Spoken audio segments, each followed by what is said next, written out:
This is something that I do pretty frequently with people who are very new to parametric modeling in Revit and Vasari. So I thought I'd just do a quick video of this.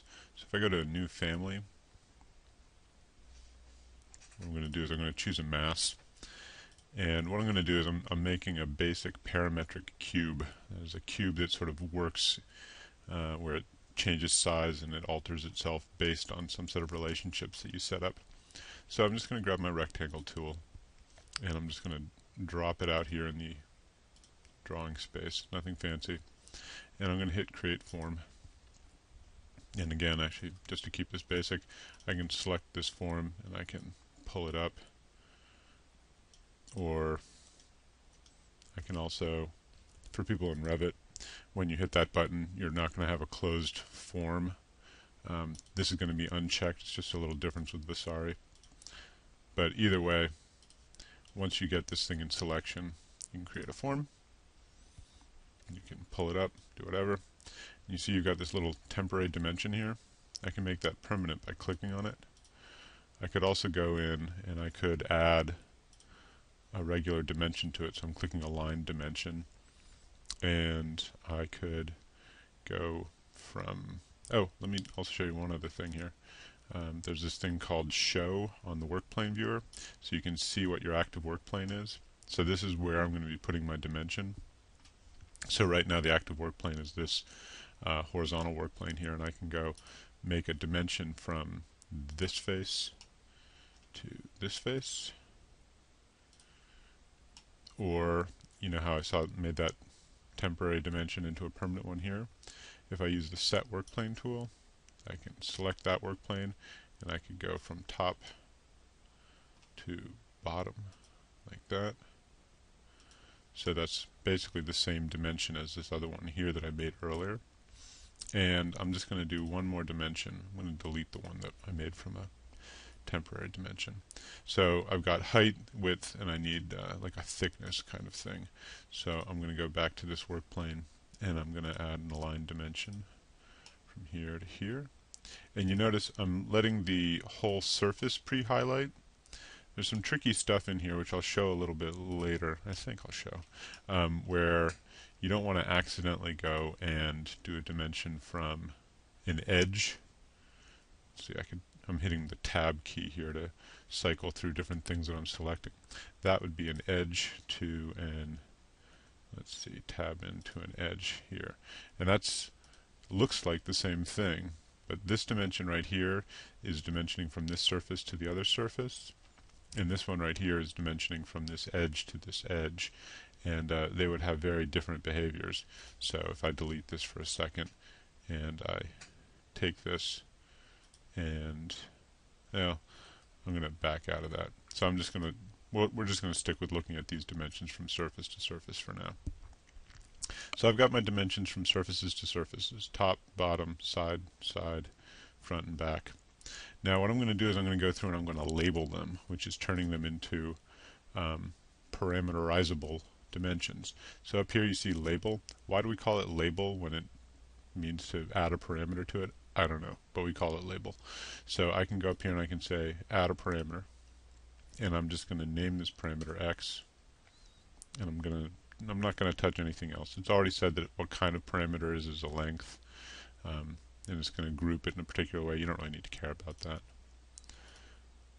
And I'm going to select this one, and I'm going to say add a parameter, and I'm going to call this one y.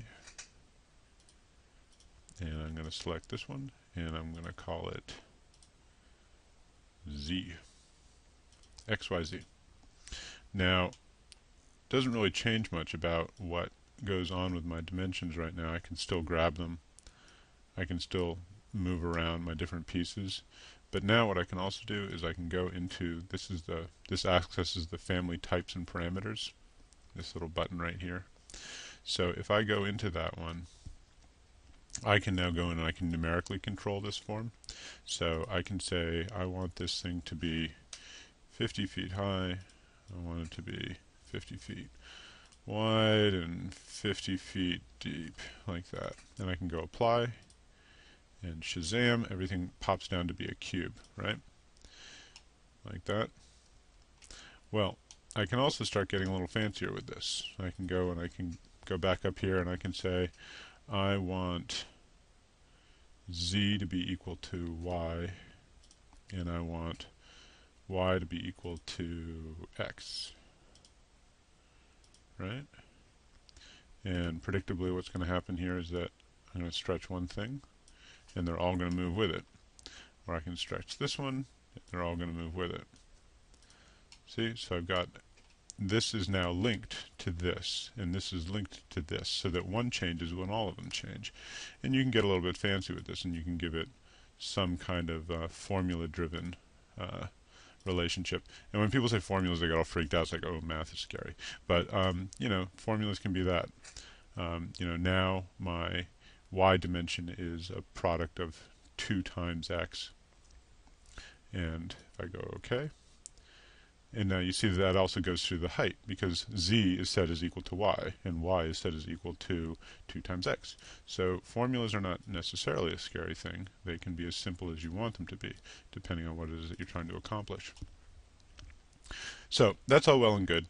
I'm going to now make this a little bit different. I was indicating before that you have to be careful about what you dimension to. Because you can get very different results depending on what you dimension to. So if I am back on this being my active work plane, I'm going to, let's say mistakenly, dimension 2 from that edge to that edge rather than from surface to surface. And I'm going to do the same thing on, well, I'll do this one from that surface to this edge. And you know, it all still looks about the same as what we were doing before, right? So now I'm going to take this dimension, and I can actually pick the x parameter because I've already made one, right? But it's also still already set to what this dimension is, so you're not going to see any change just yet. But if I take this one here, and I'm going to make this one y. Now remember, what I did was I was dimensioning sort of in a sloppy way to edges and surfaces and not to the nice clean surfaces that I was doing before. So now what's going to happen when I go and I change these guys, I'm going to get a different kind of relationship.